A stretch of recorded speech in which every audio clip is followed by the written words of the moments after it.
Vamos a orar juntos.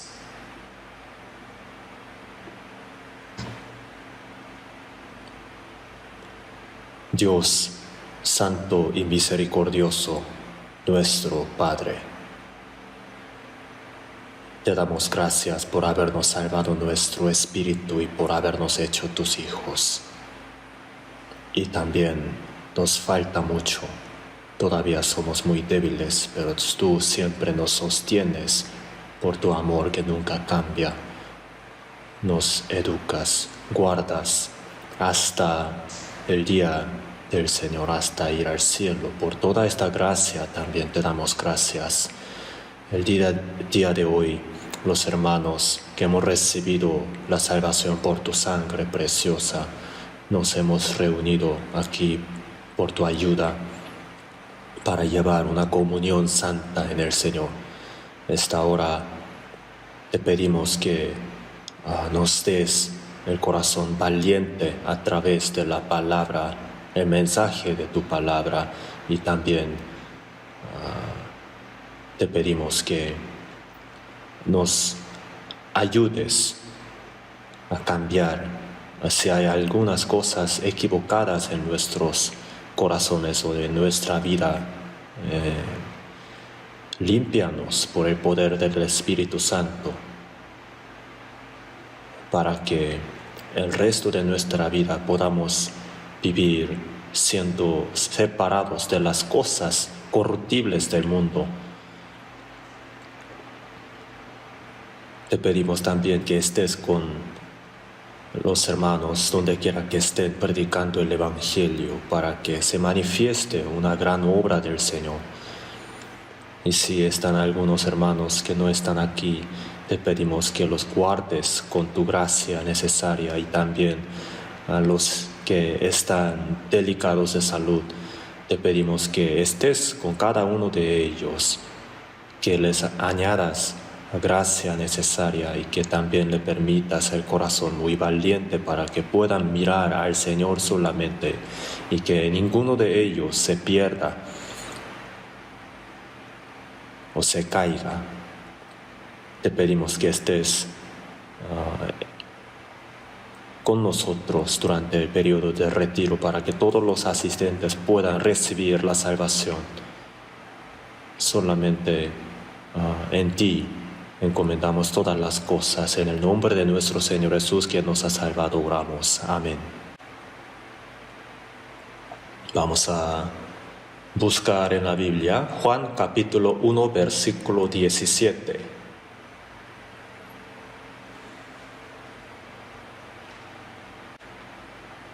Juan capítulo 1, versículo 17.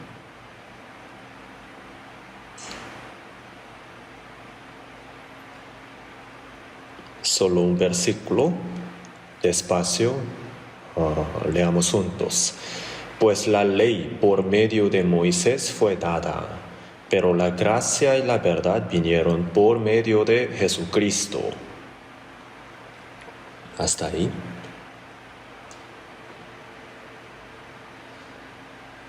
El séptimo y el último ciclo del retiro de verano se está realizando en Gwangju. Justamente esta hora el Evangelio se está predicando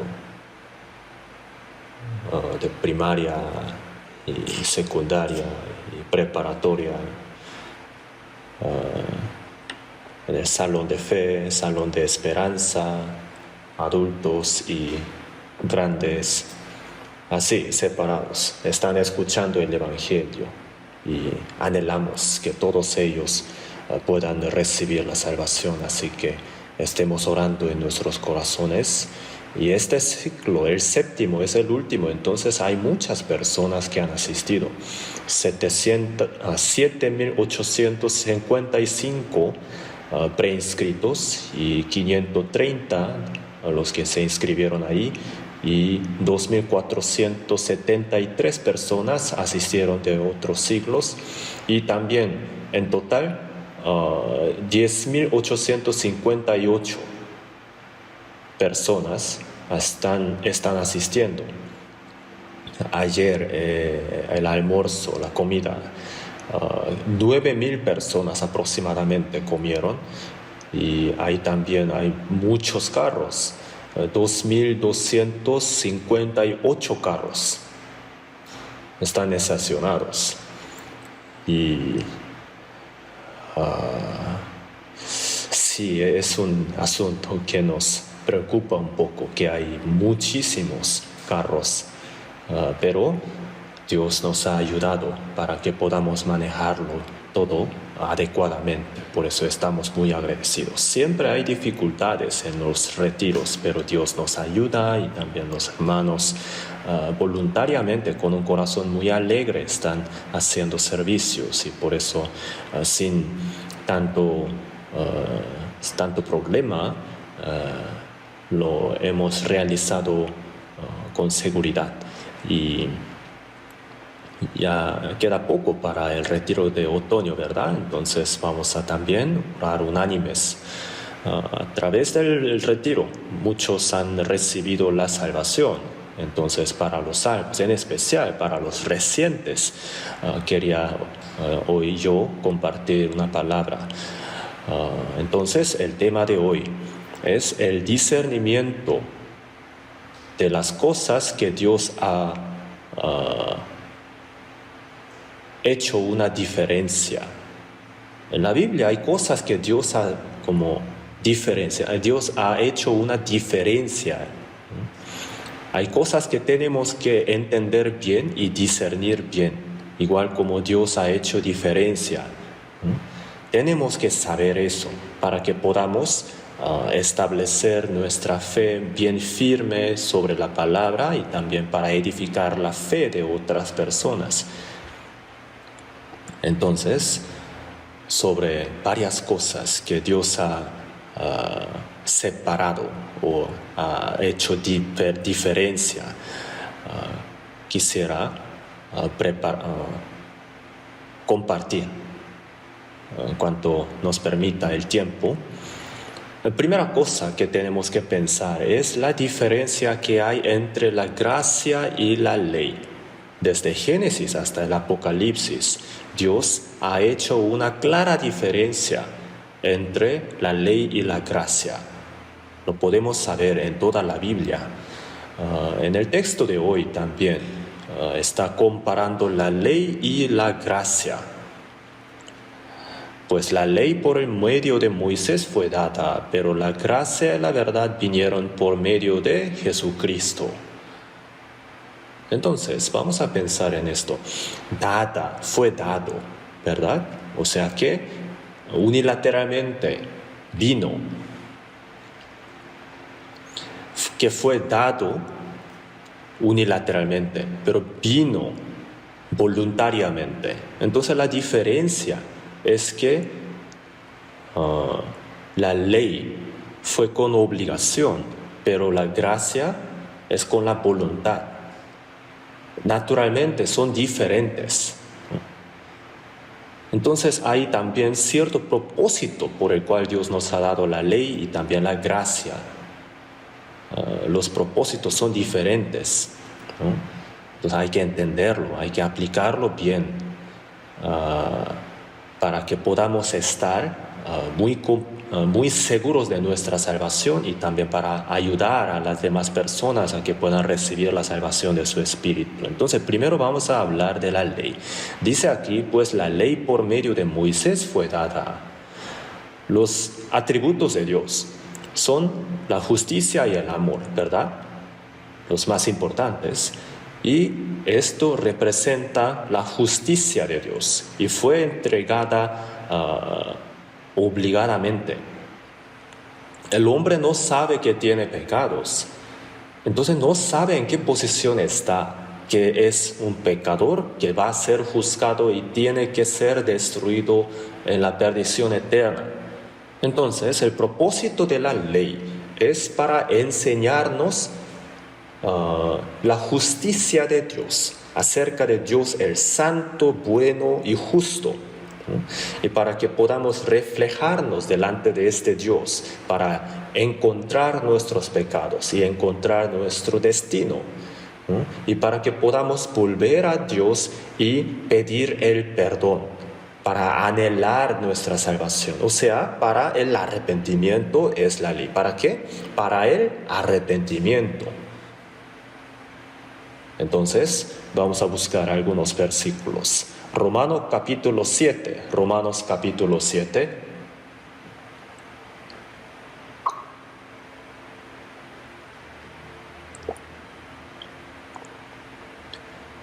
Romanos capítulo 7, versículo 12. Leamos juntos. De manera que la ley a la verdad es santa y el mandamiento santo, justo y bueno. La ley y el mandamiento básicamente son santas, santo, justo y bueno. Así está diciendo. Es decir, la ley es santa, justa y bueno. Representa esa característica de Dios, ¿no? Porque viene de Dios, ¿no? Es decir, nos enseña qué atributo tiene Dios, qué característica tiene Dios.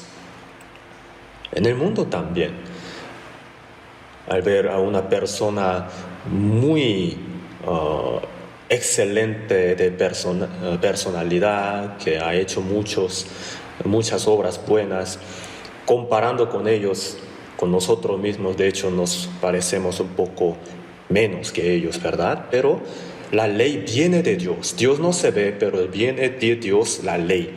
Y delante de esta ley nos damos cuenta qué tan miserables somos nosotros, que tenemos mucho defecto y pecado. Para eso es la ley. Entonces, en el Antiguo Testamento, en 1 de Reyes 17, versículo 18, la mujer de Sarepta le dice a Elías así: ¿qué tengo yo contigo, varón de Dios? ¿Has venido a mí para traer a memoria mis iniquidades y para hacer morir a mi hijo? Así ha dicho. Ella, la mujer de Sarepta, no estaba delante de Dios, sino delante del profeta Elías, enviado por Dios, y se acordó de sus iniquidades, ¿cierto, no? Entonces, delante de la gente que no ha recibido la salvación, no tanto, pero delante de los hermanos y hermanas, nos cuidamos un poco nuestra manera de decir las cosas, ¿sí o no? Y entonces, delante del profeta Elías, delante del profeta de Dios, se acordó de sus pecados. De la misma manera, la ley nos sirve de espejo, ¿cierto? Delante de Dios justo y santo y bueno, qué tan miserable soy yo. Me doy cuenta de esto. Y también me doy cuenta de mis iniquidades. Romanos capítulo 3, vamos a buscarlo en la Biblia, versículos 19 y 20, ya que es un versículo muy conocido, vamos a buscarlo. Romanos capítulo 3, 19 y 20, leamos juntos. Pero sabemos que todo lo que la ley dice, lo dice a los que están bajo la ley, para que toda boca se cierre y todo el mundo quede bajo el juicio de Dios. Ya que por las obras de la ley ningún ser humano será justificado delante de él, porque por medio de la ley es el conocimiento del pecado. Sabemos, tenemos que saber, a eso se refiere. Aquí está explicando el propósito por el que nos ha dado la ley. El hombre, ¿qué tiene que entender a través de la ley? Eso nos enseña muy claramente aquí en estos versículos. Romanos 3, versículos 19 y 20. Antes de eso, en el capítulo 3, nos enseña esto, que Dios es perfecto, pero el hombre ha caído. Solamente Dios es bueno y justo. Todos los hombres son pecadores. Lo está diciendo en este capítulo, y en el versículo 4 dice: de ninguna manera, antes bien sea Dios veraz y todo hombre mentiroso. El versículo 10: como está escrito, no hay justo ni aun uno, no hay quien entienda, no hay quien busque a Dios.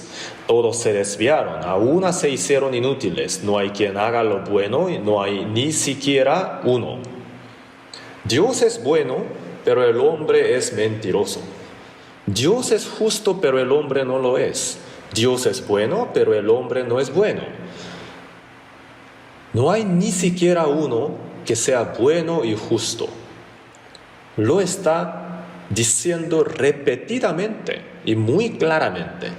Pero el hombre, aunque lo escuche muchas veces, si no lo entiende, no lo acepta, entonces ¿qué hay que hacer? ¿Qué hay que hacer?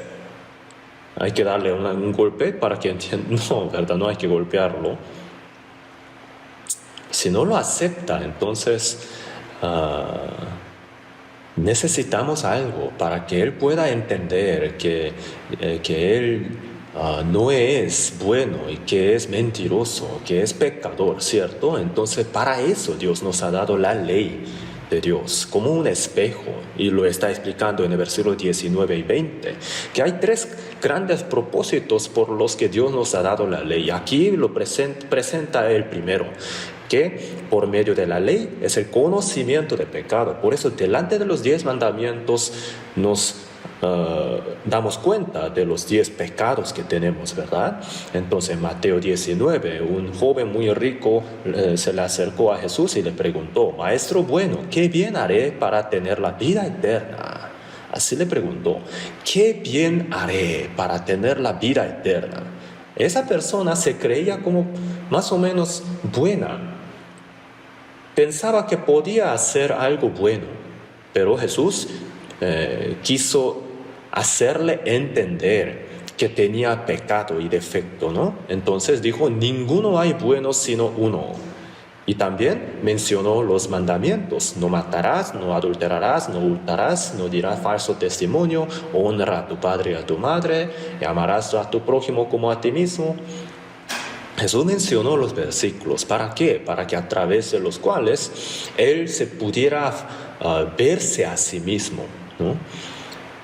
Mirarse, examinarse a sí mismo. Pero ese joven rico no reconoció sus defectos y pecados hasta el fin, y entonces al final no entendió y se apartó de Jesús.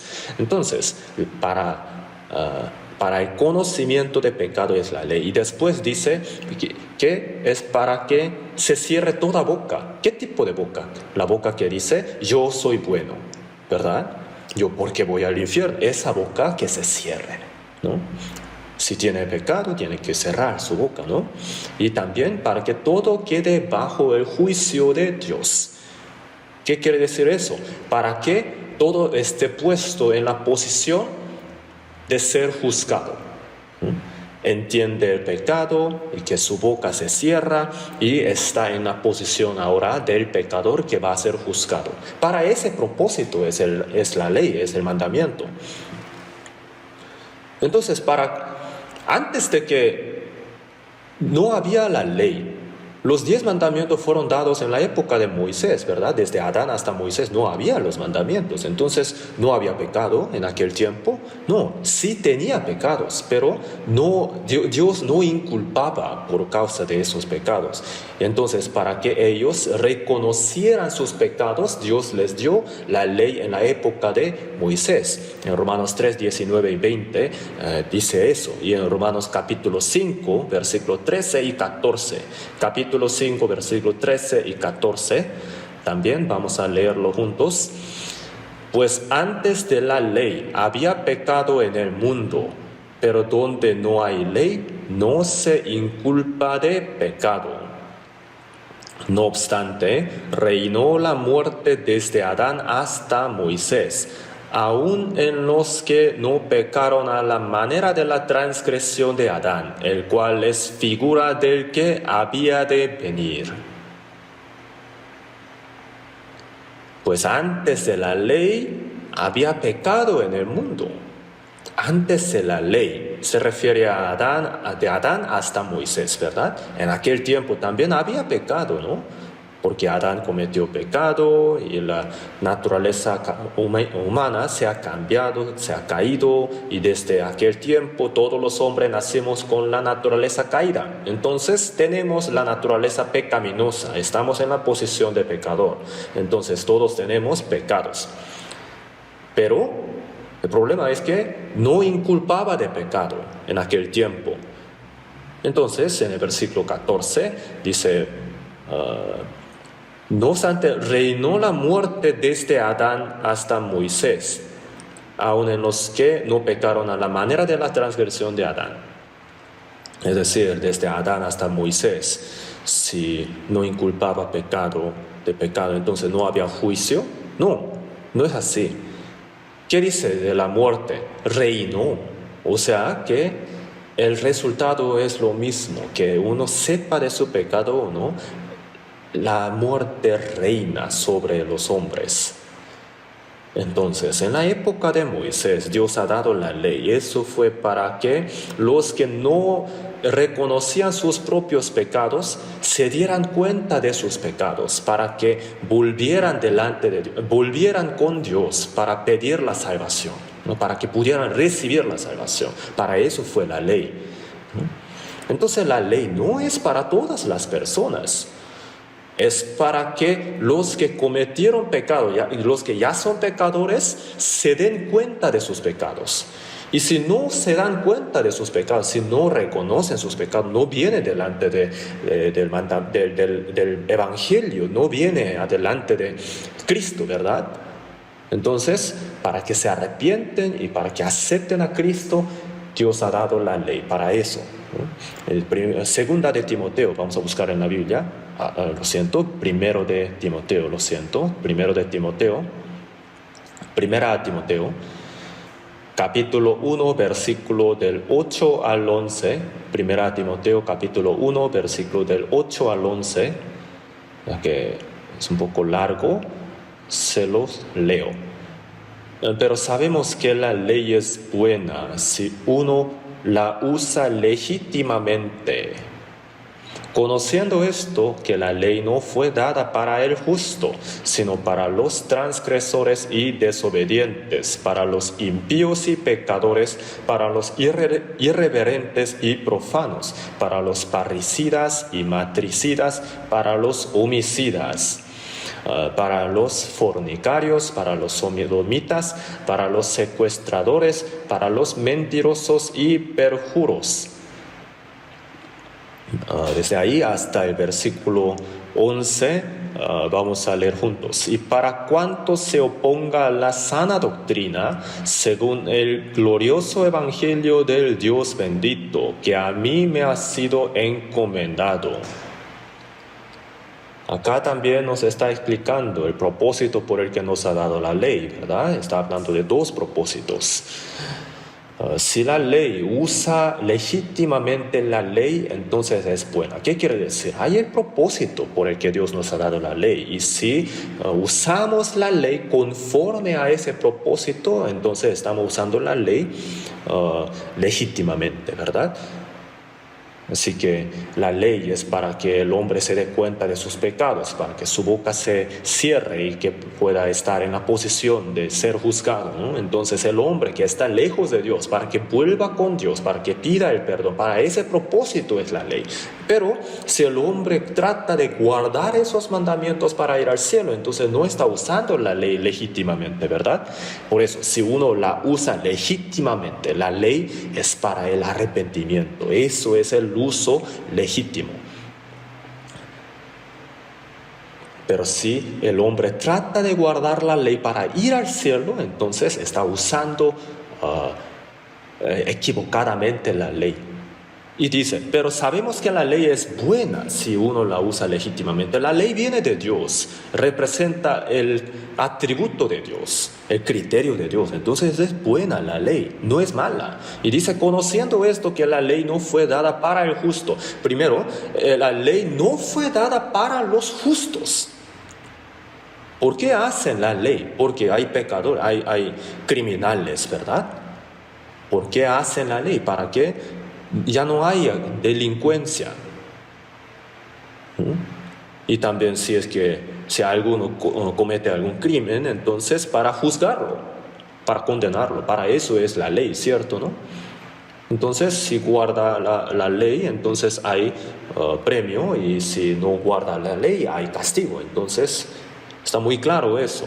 Entonces la ley no es para los hombres justos, sino para los pecadores que ya cometieron pecado. ¿Qué tipo de persona? Dice aquí, del versículo hasta el versículo 10, habla de los 10 mandamientos. Miren, sino para los transgresores y desobedientes, para los impíos y pecadores, para los irreverentes y profanos. Estos son pecados que el hombre comete a Dios, ¿cierto? ¿No? Del número 1 hasta el número 4 de los 10 mandamientos son mandamientos que tenemos que guardar con Dios. Y los mandamientos que tenemos que guardar entre los hombres, para los parricidas y matricidas. Honra a tu padre y a tu madre, ¿no? Y para los homicidas, no matarás. Para los fornicarios, no cometerás adulterio, ¿cierto? Para los fornicarios, para los sodomitas, para los secuestradores. Esto es importante. Entre los pecados de hurto, secuestrar a los hombres sería lo más peor, ¿cierto? ¿No? Entonces, después, para los mentirosos, el 9º mandamiento es no hablará falso testimonio. Y luego dice, y perjuros. Entonces, la ley no es para el justo, sino para el pecador, que ya ha cometido pecados. Esto está muy claro. Y otro propósito es para cuanto se oponga a la sana doctrina, dice aquí. Que se oponga a la sana doctrina. ¿Sana doctrina a qué se refiere? En el versículo 11 dice, según el glorioso evangelio del Dios bendito que a mí me ha sido encomendado, para los que se oponen al evangelio, para ellos es la ley. Entonces, ¿para qué? El hombre tiene que reconocer su pecado para aceptar el evangelio, ¿verdad? Arrepentidos y creed en el evangelio, dice así. Entonces, ¿por qué el hombre no acepta el evangelio? Porque no sabe que Dios existe y también no ha arrepentido, no se ha arrepentido, no ha vuelto a Dios. Entonces, por eso rechazan el evangelio, ¿cierto? Así que, para que conozcan a Dios, para que conozcan sus pecados y para que vuelvan con Dios, para que acepten el evangelio. Es la ley. Para que el hombre pecador se dé cuenta de sus pecados y para que se arrepienta. Eso es el propósito. Y también en la historia de Israel, si pensamos bien, Dios llamó a Abraham de Ur de los Caldeos, ¿cierto? Vete de tu tierra, de tu parentela y de la casa de tu padre a la tierra que te mostraré. Dios llamó a Abraham. Y hasta que vino Jesús, desde Abraham hasta Jesús, se llama época de pueblo escogido. En esa época, Dios dio 2 promesas al pueblo de Israel, ¿cierto? Una fue de gracia, la promesa, el pacto de la gracia. ¿A qué se refiere? Por medio de confiar en la gracia de Dios, recibir la salvación, ¿cierto? No tiene nada que ver con la obra del individuo, sino Dios unilateralmente prepara todo para entregarnos la gracia. Eso es la primera promesa. Y la segunda es la promesa, el pacto de obras, que guardando los mandamientos puede ser justificado. Son 2, pero primero viene el pacto de gracia y después viene el pacto de obras. Hay que pensarlo bien. Entonces, el pacto de obra puede anular el primero, el pacto de gracia. No es así. Entonces, ¿para qué es el pacto de obra? Para afirmar, para establecer más firme el pacto de gracia. Eso es la respuesta correcta. Entonces, en Gálatas capítulo 3, lo dice muy claramente. Gálatas capítulo 3, vamos a buscar en la Biblia. Gálatas capítulo 3, versículo 17.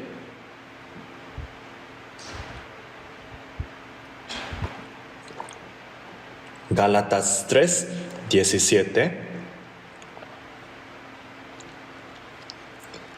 Primero vamos a leer el versículo 17 y luego el versículo 19. Primero 17 y luego 19. Leamos juntos, 17. Esto pues digo, el pacto previamente ratificado por Dios para con Cristo, la ley que vino 430 años después, no lo abroga para invalidar la promesa. Versículo 19. Entonces, ¿para qué sirve la ley? Fue añadida a causa de las transgresiones, hasta que viniese la simiente a quien fue hecha la promesa, y fue ordenada por medio de ángeles en mano de un mediador.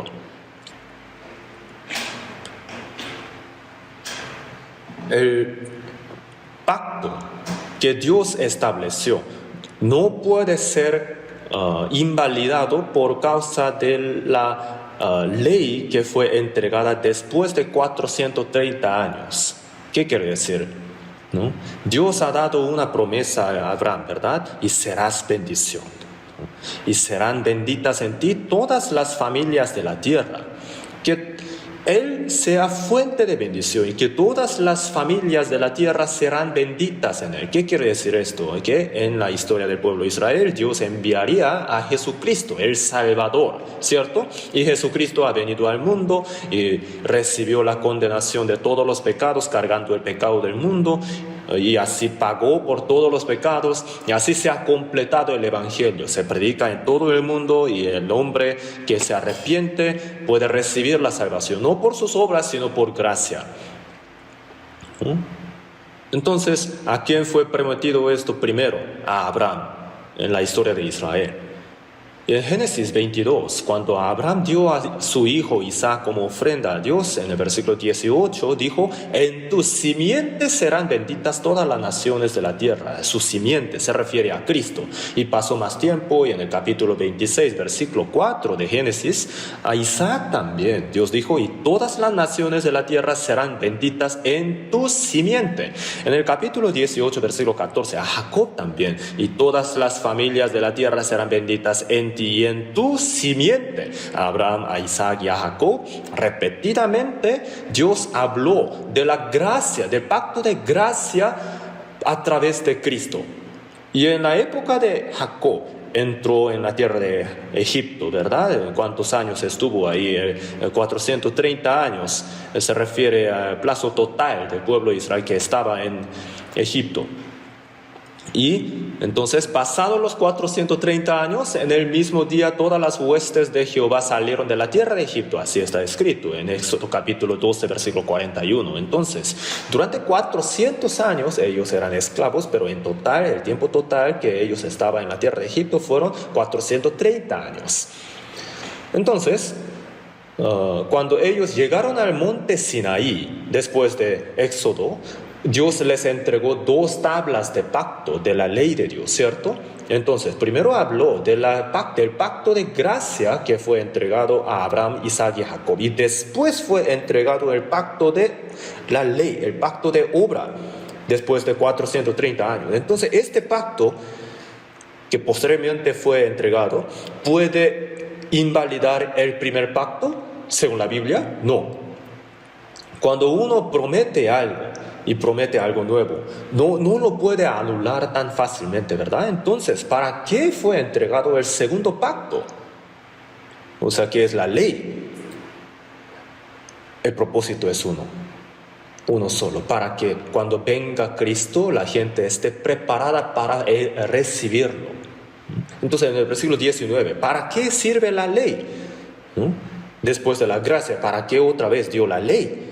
Fue añadida a causa de las transgresiones, dice aquí. El hombre es pecador. Entonces, para los transgresores fue añadida, dice aquí, fue agregado, fue.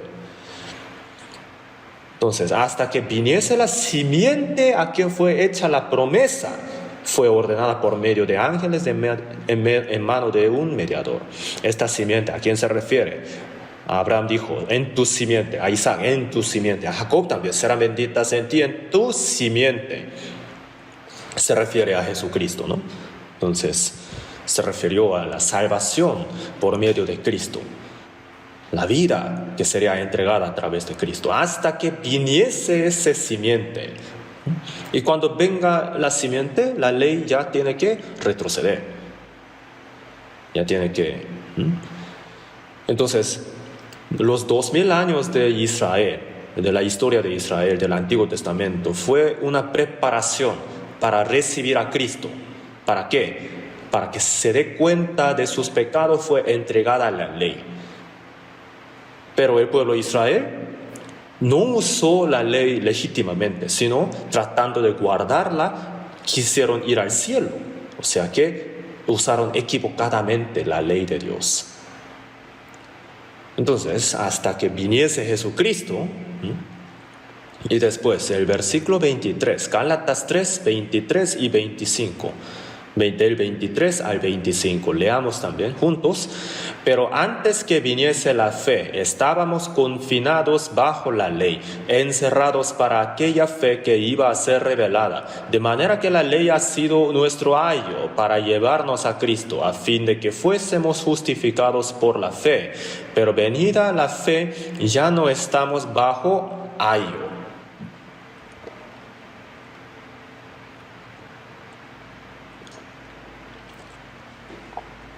Si vemos bien aquí, dice, antes de que viniese la fe, en el versículo 25 dice, pero venida la fe. Y en el versículo 23 también dice, la fe que iba a ser revelada. En el versículo 24 dice, de manera que la ley ha sido nuestro ayo para llevarnos a Cristo.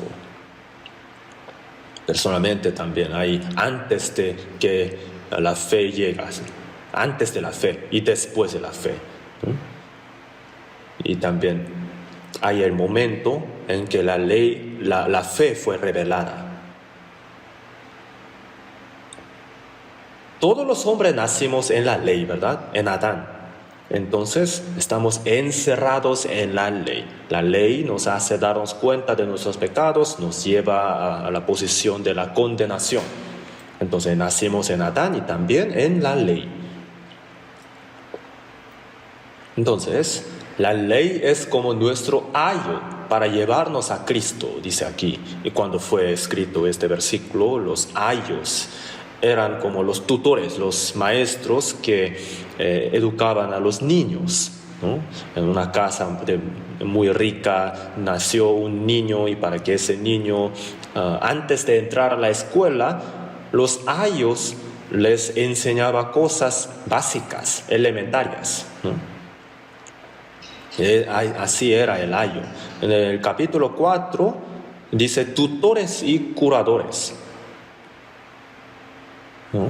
Entonces, hasta que se cumpla la fe en nosotros, hasta que se cumpliera la fe en nosotros, estábamos bajo la ley. A través de la ley nos dimos cuenta de nuestros pecados y sentimos la necesidad de volver a Dios y acercarnos a Cristo, ¿verdad?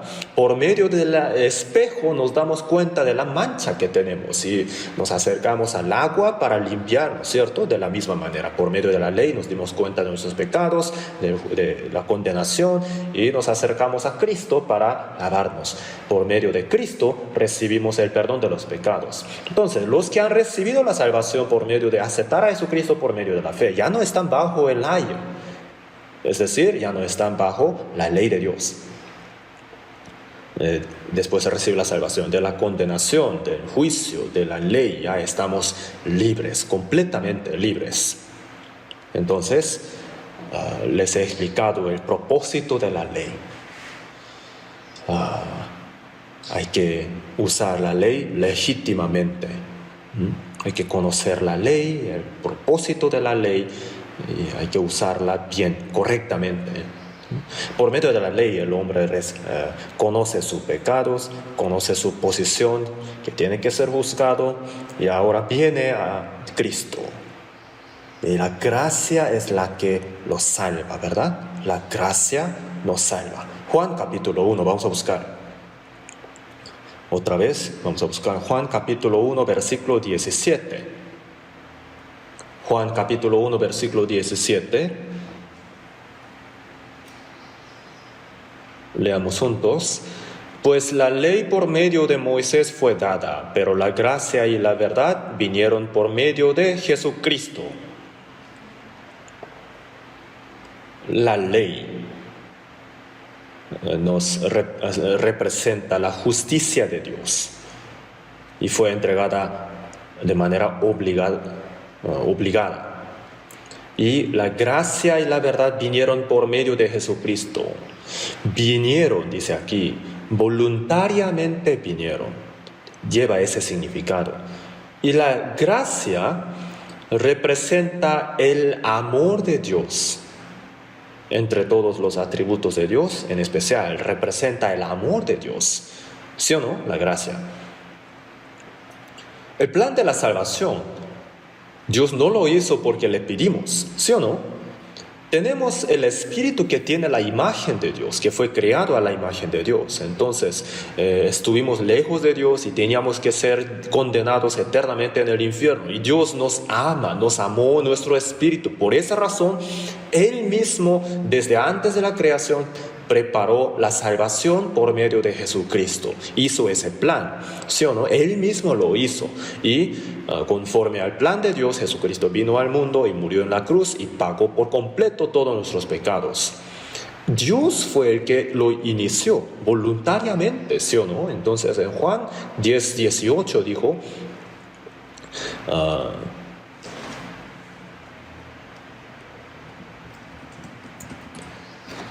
nadie me la quita, sino que yo de mí mismo la pongo. Nadie puede quitar la vida de Jesús, ¿cierto, no? Los soldados romanos no le quitaron la vida. Él mismo, voluntariamente, se entregó a sí mismo. Yo de mí mismo la pongo, su vida. A eso se refirió.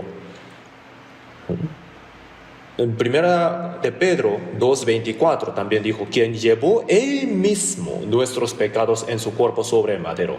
Él mismo, voluntariamente, lleva ese significado, ¿cierto? Llevó nuestros pecados en su cuerpo sobre el madero. Entonces, ¿por qué? En Juan capítulo 3, versículo 16 dice, porque de tal manera amó Dios al mundo que ha dado a su Hijo unigénito para que todo aquel que en Él cree no se pierda, mas tenga vida eterna. Por el amor. D.L. Moody trató de dar una prédica, un sermón con este tema, de Juan 10, capítulo 3, versículo 16. Pero muchas veces lo trataba de hacer, pero se rindió y otra vez lo estudió para dar una prédica, pero otra vez se rindió. ¿Por qué? Porque aquí dice, de tal manera amó Dios al mundo, ¿no? Pero él no estaba seguro si él podría explicar qué tan profundo y amplio era este amor. De tal manera amó Dios al mundo. Él no estaba seguro si él podría explicarlo plenamente. Al final sí habrá dado esa prédica, ¿no? Pero sí tuvo esa preocupación por un tiempo. Entonces, de tal manera amó. ¿Quién podrá entender su profundidad, ¿no? y su largo?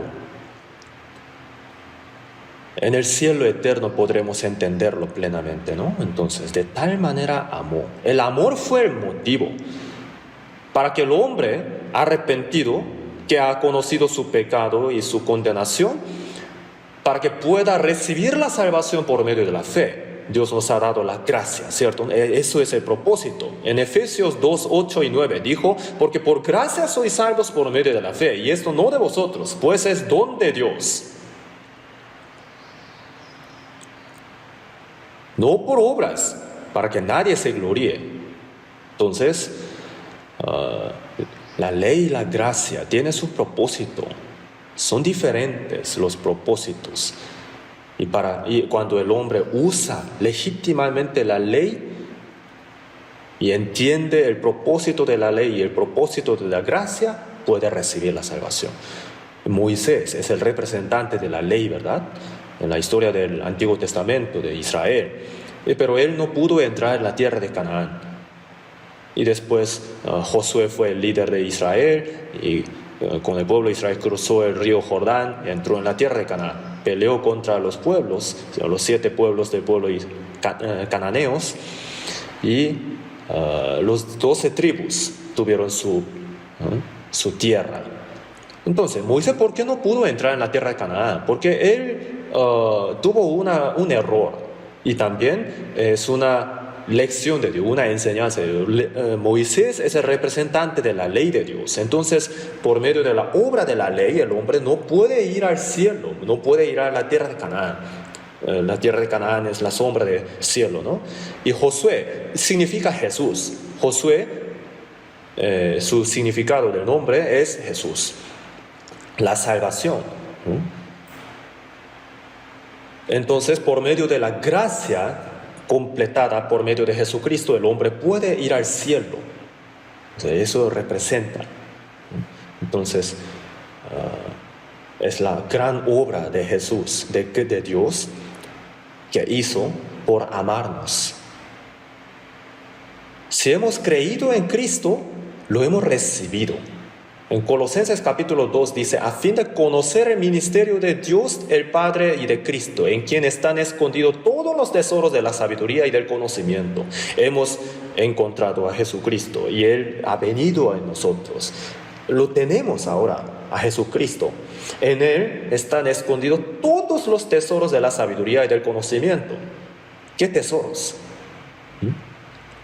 En nuestra vida cristiana necesitamos sabiduría y conocimientos, y todo eso están escondidos en Cristo. Y cuando vayamos al cielo eterno, Dios nos entregará ese tesoro, y todo ese tesoro ahora está en Jesucristo.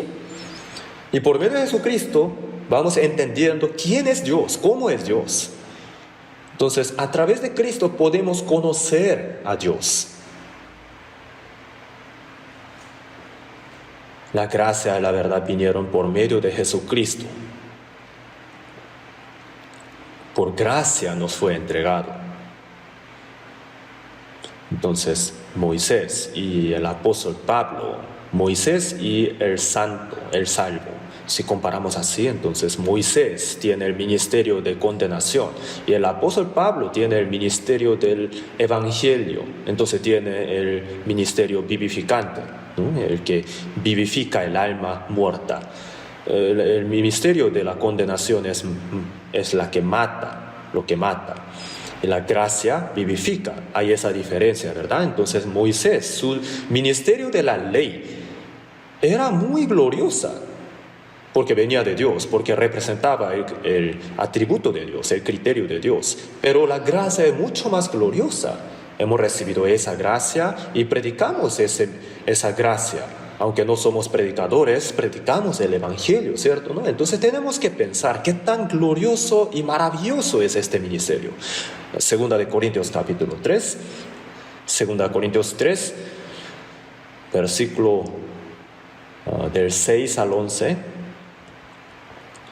Segunda Corintios 3, versículo del 6 al 11. Del 6 al 11, se lo leo. El cual asimismo nos hizo ministros competentes de un nuevo pacto, no de la letra, sino del Espíritu, porque la letra mata, mas el Espíritu vivifica. Y si el ministerio de muerte grabado con letras en piedras fue con gloria, tanto que los hijos de Israel no pudieron fijar la vista en el rostro de Moisés a causa de la gloria de su rostro, la cual había de perecer, ¿cómo no será más bien con gloria el ministerio del Espíritu? Porque si el ministerio de condenación fue con gloria, mucho más abundará en gloria el ministerio de justificación, porque aún lo que fue glorioso no es glorioso en este respecto, en comparación con la gloria más eminente. Porque si lo perece tuvo gloria, mucho más glorioso será lo que permanece. El versículo 17 y 18 leamos juntos. Porque el Señor es el Espíritu, y donde está el Espíritu del Señor, allí hay libertad. Por tanto, nosotros todos, mirando a cara descubierta como en un espejo la gloria del Señor, somos transformados de gloria en la misma imagen como por el Espíritu del Señor. En 2 Corintios capítulo 3, versículos del 6 al 11, aquí habla del ministerio de la condenación de Moisés, y el apóstol Pablo el ministerio de la gracia. Entonces, el ministerio de la condenación y el ministerio de la gracia, del evangelio. En 7 puntos aquí está explicando qué tan grande es el ministerio del evangelio. que es más excelente el ministerio del Evangelio que el ministerio de la ley. En el versículo 6 dice, el nuevo pacto, el pacto de la ley es el antiguo, el pacto de la gracia es el nuevo. No solamente el apóstol Pablo era el ministro de este pacto, sino todos nosotros los salvos somos ministros de este pacto. Dice aquí también, no de la letra, sino del espíritu. La letra, ¿a qué se refiere? La letra. Los 10 mandamientos fueron entregados en letra, ¿cierto? En 2 tablas de piedra, en letra. Pero en el Espíritu Santo nos ha dado la vida, ¿cierto? El Evangelio es en espíritu. Entonces, la letra y el espíritu es una diferencia, ¿no? Y también, porque la letra mata, más el espíritu vivifica. La ley al final mata. Para ese es el propósito. ¿A qué se refiere? El hombre se da cuenta de su pecado y viene a la posición del condenado. Entonces mata, ¿cierto? Pero la gracia vivifica, rescata, saca al espíritu muerta del infierno. Y también el tercero, muerte grabado con letras en piedras. La ley fue grabada en las tablas de piedra, ¿verdad? Pero la gracia en la tabla de nuestros corazones.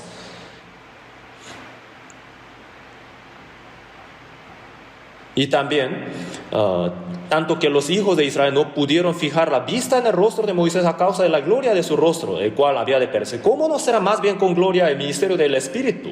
El ministerio de Moisés también era glorioso porque representaba el criterio de Dios, pero ¿qué tan glorioso será el ministerio del Espíritu ahora? Durante 40 días él estaba en el monte Sinaí, tenía la comunión con Dios, estaba cerca de Dios y recibió la ley de Dios, estaba cerca. Entonces cuando él regresó, cuando volvió, ¿qué tenía? Había la luz que alumbraba en su rostro. Por eso el pueblo de Israel sentía miedo. Moisés entonces tenía esa gloria, pero poco después iba a pasar eso, iba a desaparecer, ¿sí o no? Pero por estar cerca de Dios, tuvo esa luz en su rostro. Y para que el pueblo de Israel no la pudiera ver, él la cubrió su rostro. No solamente porque el pueblo de Israel sentía miedo, sino también porque esa gloria iba a desaparecer. Por eso él lo cubrió. Pero la gracia es eterna, ¿cierto? Entonces el ministerio de la ley es mucho más glorioso que el de la letra. El versículo 9 dice, porque si el ministerio de condenación fue con gloria, mucho más abundará en gloria el ministerio de justificación. La ley al final condena, ¿verdad? Juzga en la perdición eterna del infierno. Pero la gracia es el ministerio de justicia. Nos da la salvación y también justificación. Nos cambia la vida. Es el ministerio de justicia. Y es mucho más glorioso, porque aún lo que fue glorioso no es glorioso en este respecto en comparación con la gloria más eminente.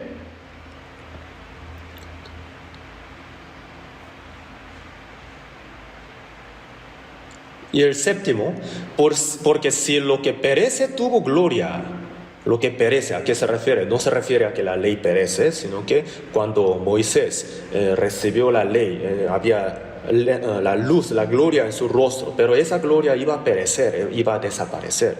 Pero la gloria que el salvo va a recibir no perece, es para siempre. ¿Por qué? En el versículo 17 dice, y donde está el Espíritu del Señor, allí hay libertad. Él nos salvó, y no solamente eso, sino también nos libra de los pecados que nos amarraba en el mundo, ¿sí?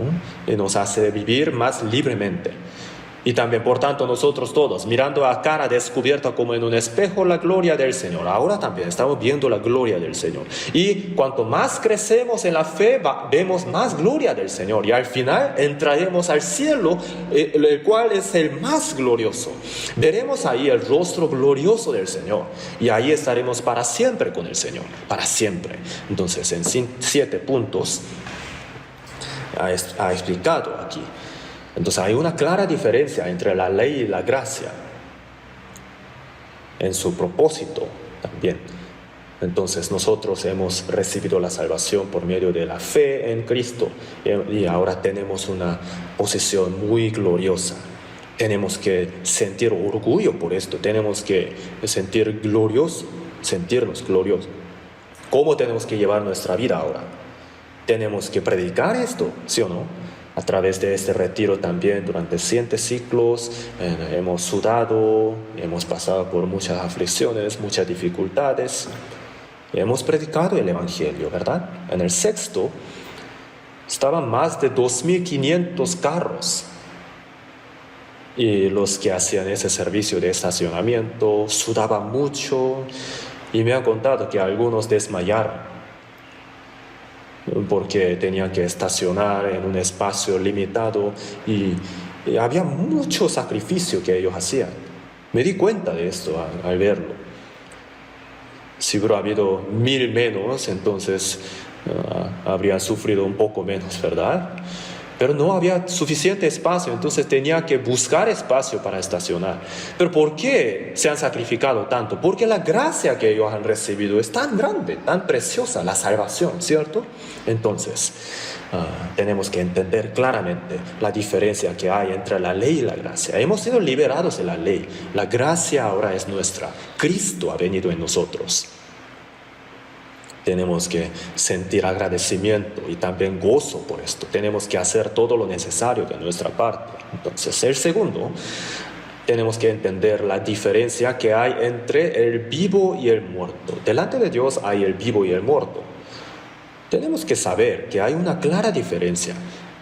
Mateo capítulo 8, vamos a buscar en la Biblia,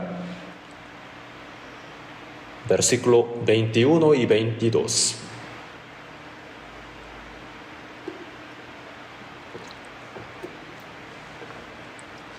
Mateo 8, versículo 21 y 22. 21 y 22. Leamos juntos. Otro de sus discípulos le dijo: Señor, permíteme que vaya primero y entierre a mi padre. Jesús le dijo: sígueme, deja que los muertos entierren a sus muertos. Esto sucedió en la vida pública de Jesús. Jesús, cuando estaba en camino, en el versículo 19 dice: Maestro, te seguiré a donde quiera que vayas.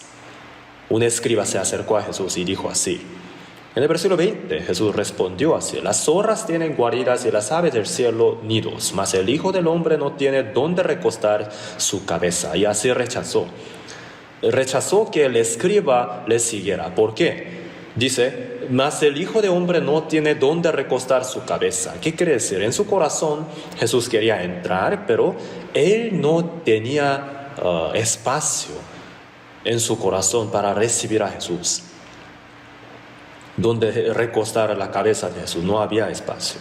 Lo podríamos entender en sentido de la iglesia y sentido personal también, ¿no? Entonces, el escriba, Jesús lo rechazó. Pero uno de los discípulos preguntó: Señor, permíteme que vaya primero, dice, primero, y entierre a mi padre. ¿No? Y Jesús dijo: sígueme, deja que los muertos se entierren a sus muertos. ¿No? Dice, discípulo: Señor, permíteme que vaya primero y entierre a mi padre. Y Jesús, ¿qué dijo? Tú sígueme, deja que los muertos se entierren a sus muertos. Dijo algo muy difícil de entender, ¿cierto? Está un poco difícil de entender. Los muertos, que cadáveres entierren a los cadáveres, seguramente que no. Jesús mencionó aquí 2 diferentes tipos de muerte. Dice aquí primero los muertos en plural, ¿verdad? Se refiere a los vivos en carne, pero muertos en espíritu. y a sus muertos. Se refiere ahora a los muertos en carne, en cuerpo. ¿Qué quiere decir? Que los muertos en espíritu entierran al muerto en carne. Y tú sígueme. Jesús se refirió a la diferencia que hay entre el vivo y el muerto. Hay una clara diferencia entre el vivo y el muerto. Hay el vivo y el muerto. No se refirió a esto solamente al funeral, sino que hay una clara diferencia entre el muerto y el vivo. Y hay clara diferencia en lo que hace también el vivo y el muerto. Para darnos esa lección, ha dicho esto. Hay lo que el vivo puede hacer y hay lo que el muerto tiene que hacer. Hay una clara diferencia. No hay solamente la muerte del cuerpo, ¿cierto? Hay la muerte del espíritu también. Hay que saber esto.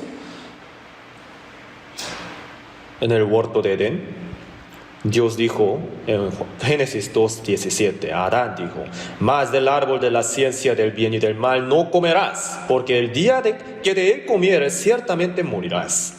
Pero Adán desobedeció a la palabra de Dios y comió del árbol de la ciencia del bien y del mal. Pero sin embargo, en el capítulo 5 podemos leer que él vivió hasta 930 años, ¿cierto? En el día que de él ciertamente morirás. Entonces esa palabra fue una mentira. ¿Dios mintió? No puede ser.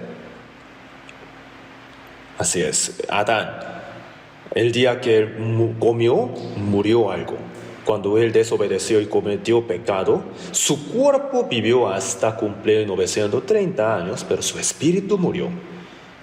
Miren, hermanos, el espíritu muere por causa de pecado. Tenemos que saber esto. Ezequiel capítulo 18, vamos a buscar en la Biblia. Ezequiel 18, versículo 4.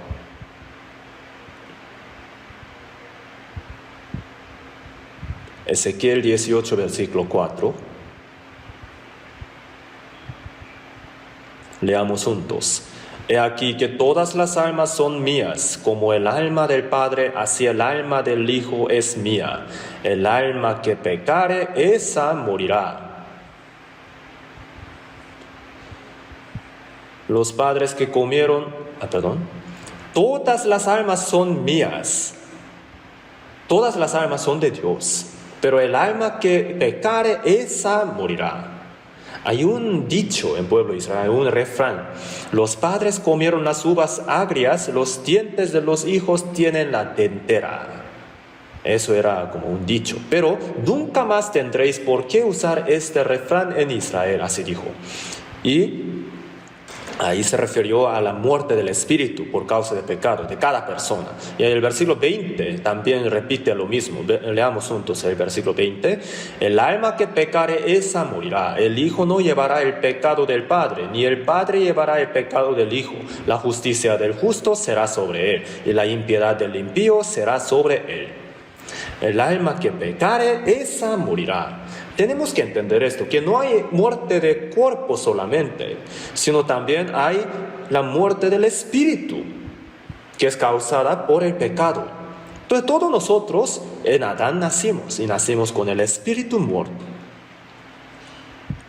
Al final nacimos con la naturaleza caída, naturaleza pecaminosa, y cometemos pecados. ¿Para qué vino Jesús al mundo? Para vivificar esas almas muertas, esos espíritus muertos. Como espíritu vivificante vino al mundo, ¿verdad? 1 Corintios capítulo 15, vamos a buscar en la Biblia, versículo 45. Capítulo 15, versículo 45, 1 Corintios.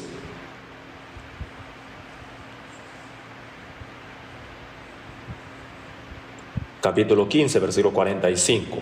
Es una palabra importante, entonces leamos juntos. Así también está escrito: fue hecho el primer hombre Adán alma viviente, el postrer Adán espíritu vivificante. El primer Adán fue Adán alma viviente. ¿Dónde lo dice? En Génesis 2:7, ¿verdad? Dice: entonces Jehová Dios formó al hombre del polvo de la tierra y sopló en su nariz aliento de vida, y fue el hombre un ser viviente.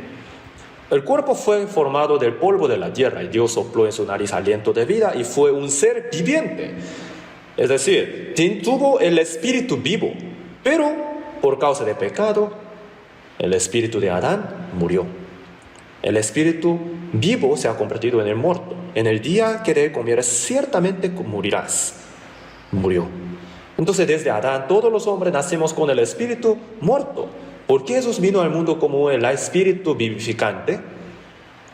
El último Adán, el postrer Adán, se refiere a Jesús. Adán tiene el significado del hombre, ¿no? Adán fue el primer hombre, ¿no? Representante del pecado del huerto de Edén. Pero Jesús vino como el último Adán, el último hombre, como representante de solucionar el problema del pecado.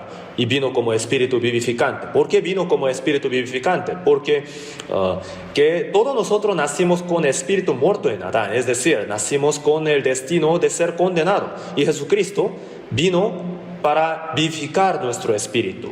Si nunca hemos muerto, entonces no habría por qué, ¿verdad? Jesús vino como espíritu vivificante. Y ha completado el evangelio para nosotros. Y el que se arrepiente y cree, recibe la salvación y su alma, su espíritu vive.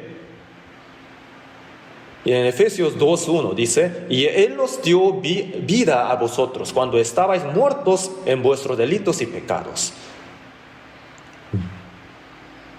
Os dio vida, dice aquí. En Isaías 55, versículo 3, dijo, inclinad vuestro oído y venid a mí, y oíd, y vivirá vuestra alma. Vuestra alma vivirá. ¿Cómo? Hay que poner atención, hay que escuchar atentamente. ¿Qué cosa hay que escuchar? El evangelio, claramente. En el evangelio hay el perdón de pecados, ¿cierto? ¿No? Que la sangre de Jesús nos ha perdonado todos nuestros pecados. Hay que escuchar atentamente el evangelio y acerca de Jesucristo, con un corazón abierto. Ahí el hombre puede creer en su corazón el evangelio, ¿cierto? Recibe el perdón de pecados, perdón de defectos, delitos.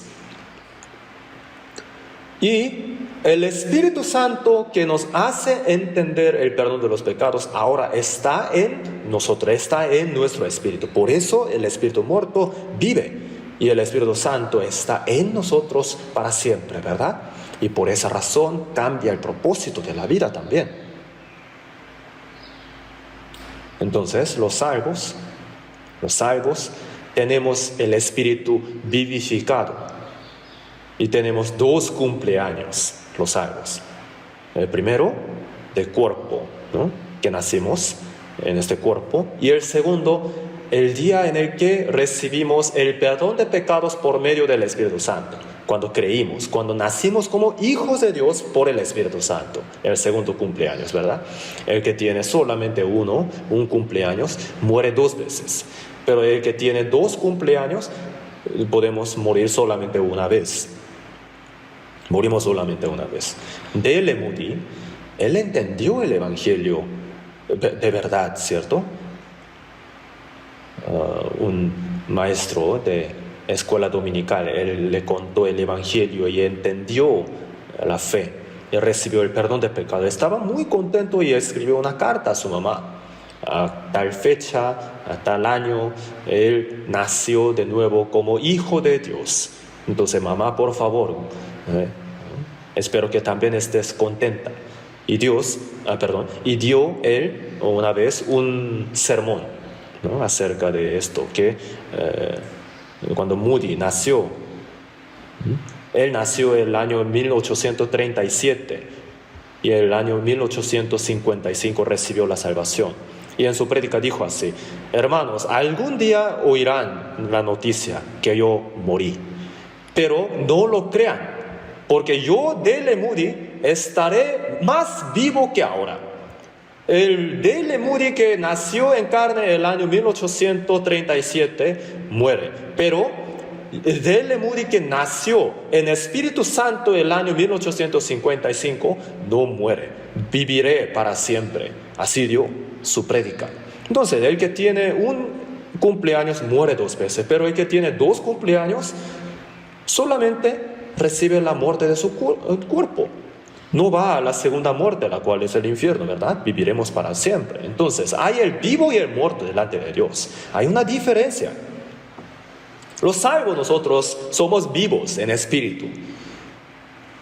Aunque un salvo viva como un muerto, Dios lo llama vivo. Y por esa razón le dice que se levante de entre los muertos.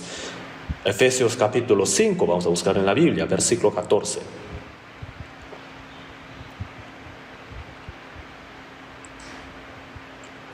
Efesios 5, 14.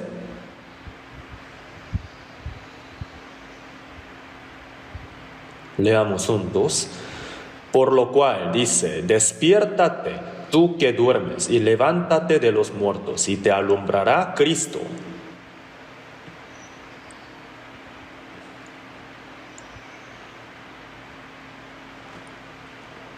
Por lo cual dice, despiértate tú que duermes y levántate de los muertos y te alumbrará Cristo. ¿A quién lo dijo? En el versículo 8 dice, porque en otro tiempo erais tinieblas, mas ahora sois luz en el Señor. Andad como hijos de luz. Se refiere a los hijos de Dios que han recibido la salvación, ¿verdad? Dice, tú que duermes, no dijo muerto, ¿verdad? Ha recibido la salvación. A pesar de que recibió la salvación, retrocedió en su fe y ahora vive como carnalmente está viviendo.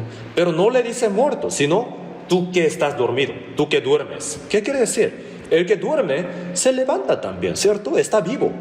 Dios lo dice vivo. Levántate y Cristo te alumbrará.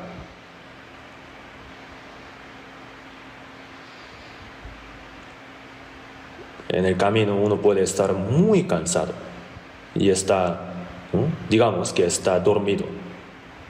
No se veía nada en la noche, entonces durmió en el camino. Pero en la mañana se dio cuenta que estaba ese camino lleno de cadáveres. Se sorprenderá muchísimo, ¿no? Se asustará. Vivir en medio de los muertos, que un cristiano salvo viva en medio de los muertos, sería como esto. Tú que duermes, levántate y Cristo te alumbrará. Hay una clara diferencia entre el vivo y el muerto delante de los ojos de Dios. Y hay cosas que el muerto hace y las cosas que el vivo tiene que hacer. Nosotros tenemos ahora otro propósito de la vida, otro valor de la vida. Entonces, como vivos, tenemos que vivir. Tenemos que hacer lo que nos toca hacer. Tenemos que también tener en cuenta esta diferencia. Y otra cosa, otra diferencia que tenemos que saber es que hay una diferencia que entre lo que uno cree y lo que trata de creer. Hay cosas que el hombre trata de creer y hay cosas que Dios le ayuda a creer. Lo que trata de creer se refiere a la voluntad, ¿verdad? Voluntariamente. Pero lo que Dios le hace creer es lo que Dios le ayuda a creer. ¿no? Lo que Dios abre su corazón para que pueda entender y para que pueda dar la vida a esa persona. Entonces, ¿qué podemos entender de ahí? Hay ciertamente la obra de Dios que abre nuestros corazones y para sellarnos con el Espíritu Santo. Hay obra del Espíritu Santo. Entonces, vamos a revisar juntos sobre este tema en la Biblia. Hechos capítulo 16.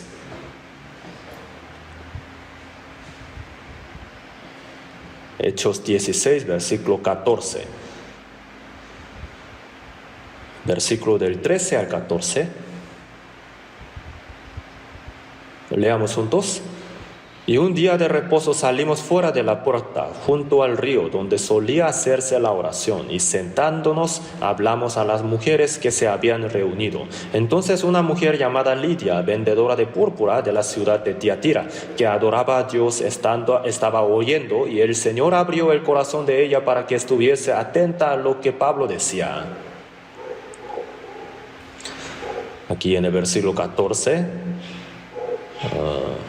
habla de la mujer llamada Lidia. Ella escuchó, pero el Señor, dice aquí, ¿no? abrió el corazón de ella para que estuviese atenta a lo que Pablo decía. Lidia oyó, pero el Señor abrió el corazón de ella para que estuviese atenta a lo que Pablo decía.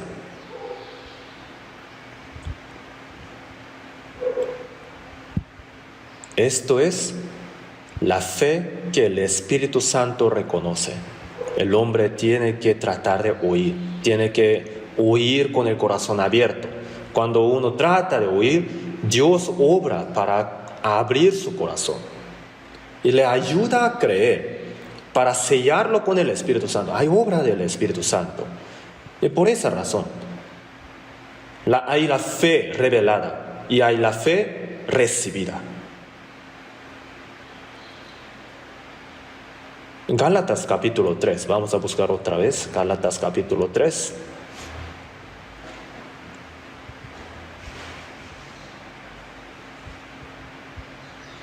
Gálatas capítulo 3, versículo 23.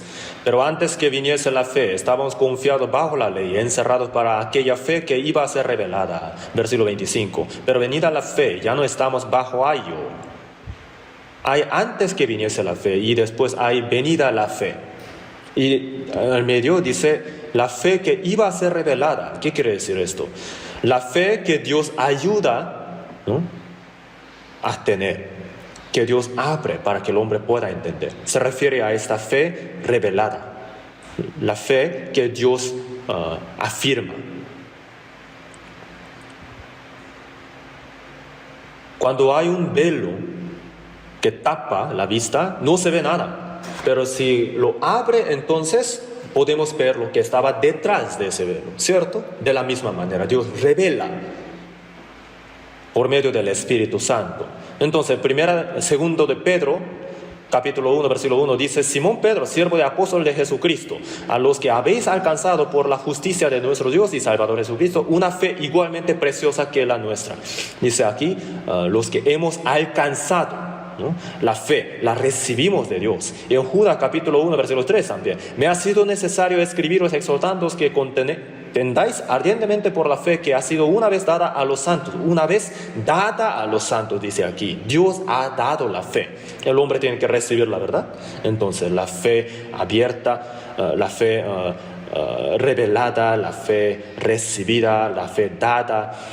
Todo esto se refiere a la obra del Espíritu Santo que abre de parte de Dios, abre el corazón para afirmar la fe. Hay que tener esta fe para recibir la salvación y para ir al cielo eterno. Pero también la Biblia menciona la fe equivocada, los tipos de fe equivocada.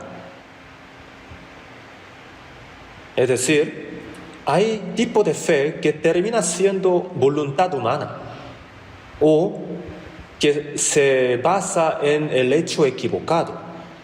Entonces tenemos que examinarnos bien nuestra fe. ¿Por qué? La venida del Señor está muy cerca. En 1 de Timoteo 1:19 dice: manteniendo la fe y buena conciencia, desechando la cual naufragaron en cuanto a la fe algunos. Si naufraga un barco, la gente muere ahogada, ¿cierto? Cuando naufraga, muere. La fe no va al cielo. Algunos desecharon la buena conciencia. Pero si tiene la fe correcta, su conciencia también está correcta, está alumbrada. Cuando entra el Espíritu Santo en nosotros, recupera la función de la conciencia buena y nos hace discernir los pecados y nos hace buscar a Dios más, ¿no?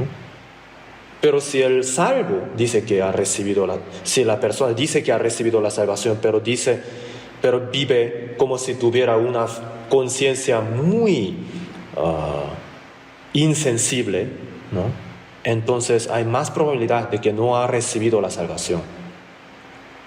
Seguramente está malentendiendo algo. En 1 Corintios 15:2 dice: por el cual asimismo, si retenéis la palabra que os he predicado, sois salvos, si no creíste en vano. Si retenéis la palabra que os he predicado, sois salvos. ¿Qué quiere decir esto? Si la persona de verdad ha recibido la salvación y ha tenido la fe por la ayuda de Dios, entonces Dios le ayuda a guardar la fe también. Pero hay personas que tratan de tener la fe y termina siendo la voluntad humana. Esa fe no es la fe que la Biblia reconoce. Segunda de Timoteo capítulo 3 versículos del 7 al 8 dice: estas siempre están aprendiendo y nunca pueden llegar al conocimiento de la verdad, de la manera que Janes y Jambres resistieron a Moisés. Así también estos resisten a la verdad, hombres corruptos de entendimiento, réprobos en cuanto a la fe. Hay fe reprobada también. Al principio parece que cree, pero al final rechaza, al final se rebela. Entonces, es decir, desde el principio la verdad no ha entrado en ellos, son réprobos en cuanto a la fe. Y en Santiago capítulo 2 habla de la fe sin vida también, ¿verdad? 2:18 dice: tú tienes fe y yo tengo obras, muéstrame tu fe sin tus obras, yo te mostraré mi fe por mis obras. Y también dice: ¿tú qué crees? ¿Tú crees que Dios es uno? Bien haces. También los demonios creen y tiemblan. Los demonios también creen que Dios es uno. Cuando Jesucristo vino a la tierra de Israel, los endemoniados reconocieron a Jesús, ¿verdad? No fueron los hombres, sino el demonio lo reconoció. Los seres espirituales conocen bien a Jesús, ¿verdad? Ellos dijeron: ¿qué tienes con nosotros, Jesús Nazareno? ¿Has venido para destruirnos?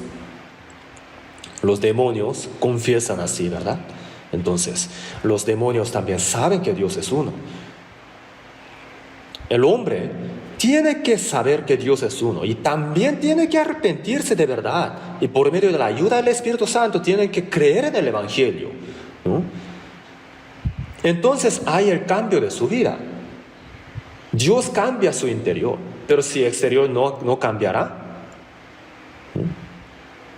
En Santiago 2:26 dice: porque como el cuerpo sin espíritu está muerto, así también la fe sin obras está muerta. Se refiere a la fe que no va al cielo, esta fe que está muerta en sí. Hay fe equivocada. Mateo capítulo 13, vamos a buscar en la Biblia, Mateo capítulo 13.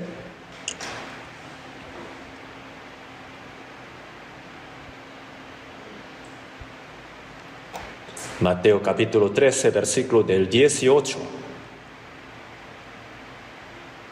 Del 18 se lo leo.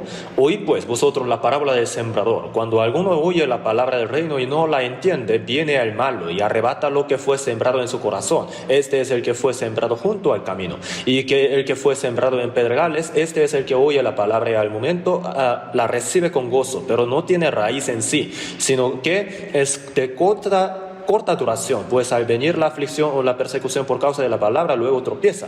Y el que fue sembrado entre espinos, este es el que oye la palabra, pero el afán de este siglo y el engaño de las riquezas ahogan la palabra y se hace infructuosa. Mas el que fue sembrado en buena tierra, desde ahí leamos juntos, este es el que oye y entiende la palabra y da fruto y produce a 100, a 60 y a 30 por uno.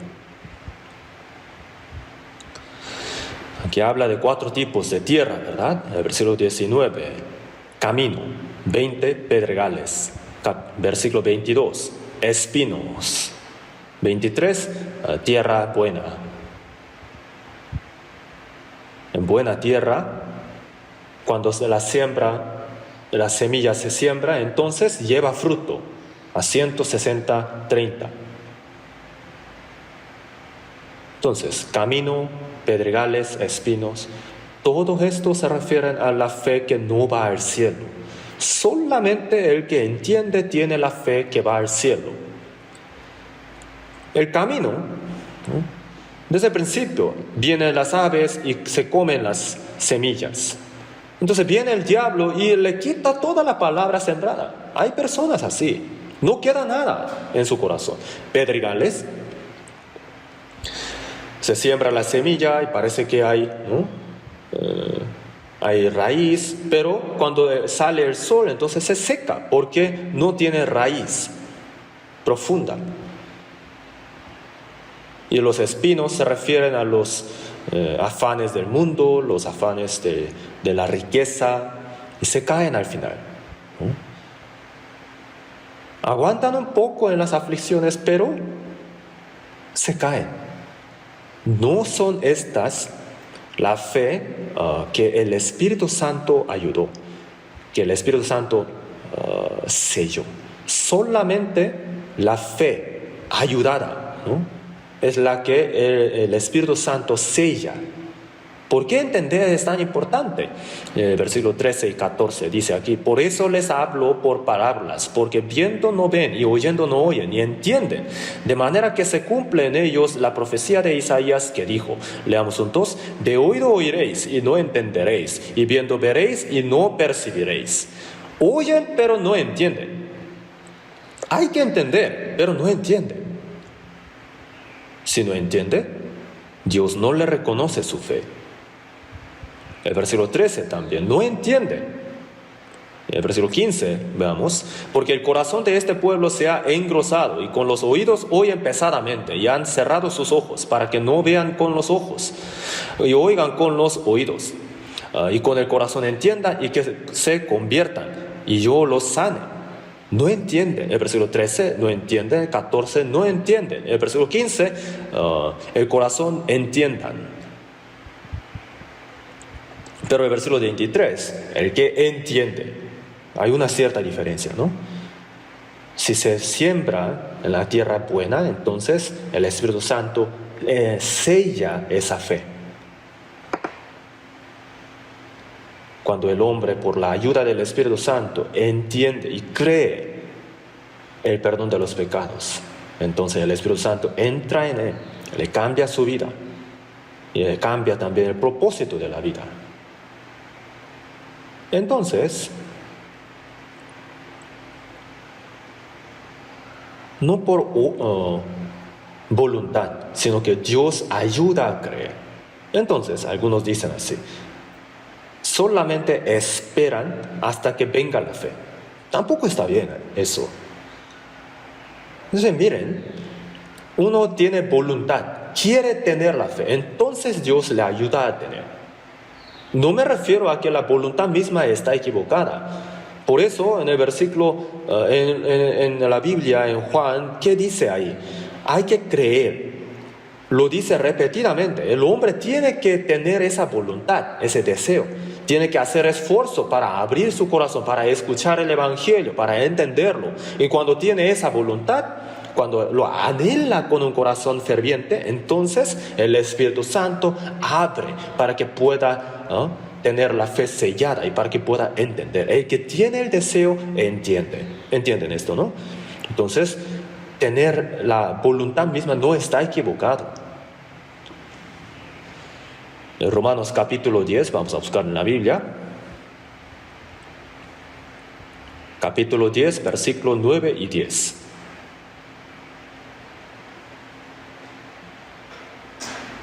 Versículos 9 y 10.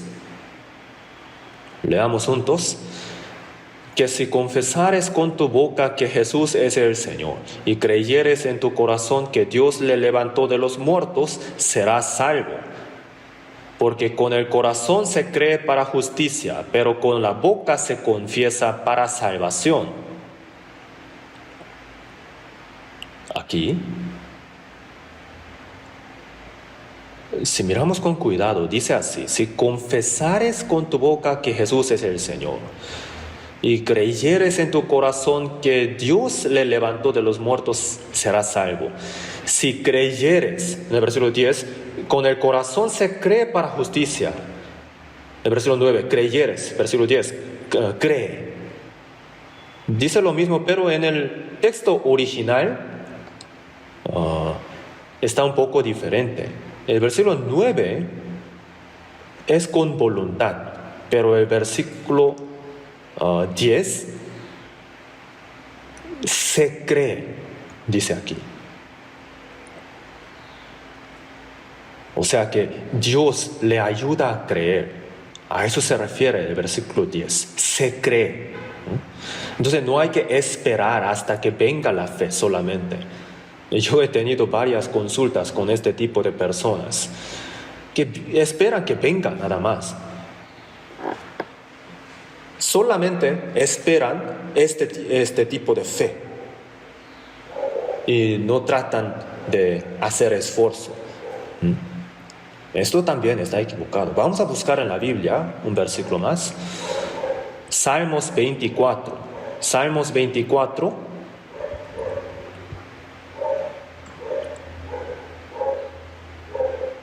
Versículo del 7 al 10. Alzad, oh puertas, vuestras cabezas, y alzaos vosotras puertas eternas, entrará el Rey de Gloria. ¿Quién es este Rey de Gloria? Jehová el fuerte y valiente, Jehová el poderoso en batalla. Alzad, oh puertas, vuestras cabezas, y alzaos vosotras puertas eternas, y entrará el Rey de Gloria. ¿Quién es este Rey de Gloria? Jehová de los ejércitos. Él es Rey de Gloria. Aquí dice puertas, puertas eternas. Primeramente se refieren a las puertas de Jerusalén, varias puertas, pero más directamente se referirán a las puertas de nuestro corazón, porque las puertas de Jerusalén no son eternas, pero las puertas del corazón son eternas, ¿verdad? Porque de eso depende el asunto espiritual. Entonces, el Rey de Gloria quiere entrar en nosotros. Y 2 veces dice aquí, alzad vuestras cabezas y alzaos vosotras puertas eternas. En el versículo 7 y el versículo 9 lo dice repetidamente. Alzad y alzaos. Alzad, dice aquí. Alzad, está mandando. Y alzaos. Está pasivo. Alzad, activo, y alzaos, pasivo. ¿Por qué lo dice así? Cuando uno tiene el deseo, el Señor le ayuda a tener el corazón abierto. Ciertamente es así. Entonces, en el Apocalipsis 3:20 también, he aquí, yo estoy a la puerta y llamo, y si alguno oye mi voz y abre la puerta, entraré a él y cenaré con él, y él conmigo. Dios está tocando la puerta. Si alguno oye la voz del Señor y abre la puerta, si oye la palabra, ¿no? Si oye la palabra, entonces abre la puerta. Cada persona tiene que abrir su corazón. En Hechos 16:14 dijo, y el Señor abrió el corazón de ella, ¿verdad? Cuando uno tiene el deseo, el Señor le abre el corazón. Entonces, alzad y alzaos. Cuando uno quiere alzar, cuando uno quiere abrir, el Señor le hace ayudar. O sea, le ayuda a alzar, le ayuda a abrir el corazón. ¿Qué tipo de persona es el que no recibe la salvación? Que está muy difícil que reciba la salvación. El que tiene su corazón muy cerrado, que no quiere abrir, que no quiere oír. Entonces Dios no le ayuda. Y de hecho, el diablo puede obrar a través de este tipo de persona. El diablo prefiere a este tipo, ¿sí o no?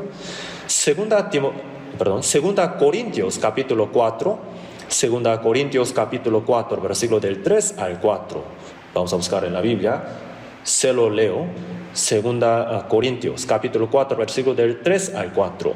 Pero si nuestro evangelio está aún encubierto, entre los que se pierden está encubierto, en los cuales el Dios de este siglo cegó el entendimiento de los incrédulos, para que no les resplandezca la luz del evangelio de la gloria de Cristo, el cual es la imagen de Dios.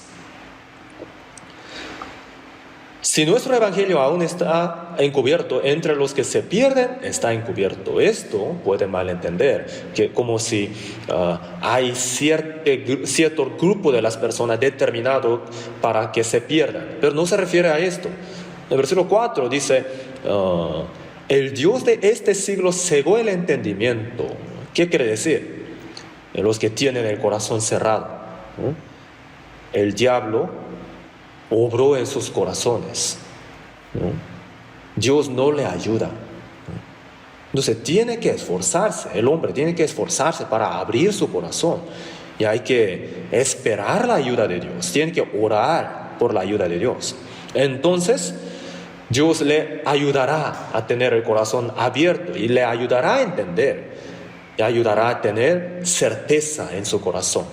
Y el Espíritu Santo entrará en él y cambiará su interior. Entonces su exterior también va a cambiar. Y por eso hay que tener la voluntad y hay que tratar de creer. Y hay la ayuda del Espíritu Santo que Dios ayuda a tener. Hay que tener este segundo tipo de fe que Dios ayuda a tener. Hay que creerse. Un versículo más vamos a buscar en la Biblia. Primera Tesalónica, capítulo 1, versículo 2. Primera de Tesalonicenses, capítulo 1, versículo 5. Leamos juntos. Pues nuestro evangelio no llegó a vosotros en palabras solamente, sino también en poder, en el Espíritu Santo y en plena certidumbre, como bien sabéis cuáles fuimos entre vosotros por amor de vosotros. El evangelio no llegó a vosotros en palabras solamente, no terminó siendo un conocimiento adicional nada más, sino que por medio del poder de Dios y la ayuda del Espíritu Santo se cumple y viene siendo una certeza, una certidumbre, plena certidumbre en el corazón, ¿no? Hay que tener esta fe que el Espíritu Santo ayuda y sella, ¿no? Entonces quería hablar de 7 diferencias, pero hoy hablamos de 3 diferencias solamente. La diferencia entre la ley y la gracia, el vivo y el muerto, y la fe que cree y la fe que se cree, ¿no? Entonces hay que pensar en estas diferencias. Hay un claro problema, una clara dificultad que hay entre las iglesias de nuestro tiempo, ¿verdad? Que la ley y la gracia están relacionadas, pero son diferentes. Pero muchas iglesias ahora dan mucho énfasis en el amor solamente y no en la justicia de Dios. No dan énfasis en el juicio y el infierno. Y hablan solamente del amor. Entonces no se va a cumplir el amor así. Tiene que entender la ley, tiene que arrepentirse y luego entendiendo el evangelio recibe la salvación por medio de la fe, ¿sí o no? Entonces 2 cosas, la gracia y la ley están relacionadas, aunque son diferentes. No hay que separar las 2 cosas. Entonces, las iglesias de ahora, del mundo, dicen que creen, pero no pueden creer en su corazón, no se cree en su corazón, ¿no? Porque solamente hablan de la gracia separada, ¿no? Así que espero que sea de mucha ayuda para nuestra salvación y para evangelizar a las demás personas. Oremos juntos para terminar. Dios, abundante en misericordia y gracia, te damos gracias. Hoy hemos aprendido sobre las diferencias que tú has puesto en varias cosas. Te pedimos que nos ayudes a entender estas diferencias que tú has puesto, y que podamos tener nuestra fe bien afirmada en la palabra, y también que sea de ayuda para edificar la fe de otros. Ayúdanos a que podamos terminar bien el retiro hasta el 7º ciclo y que todas las almas que han asistido puedan recibir su salvación. Y en esta obra de la predicación del Evangelio queremos ser utilizados.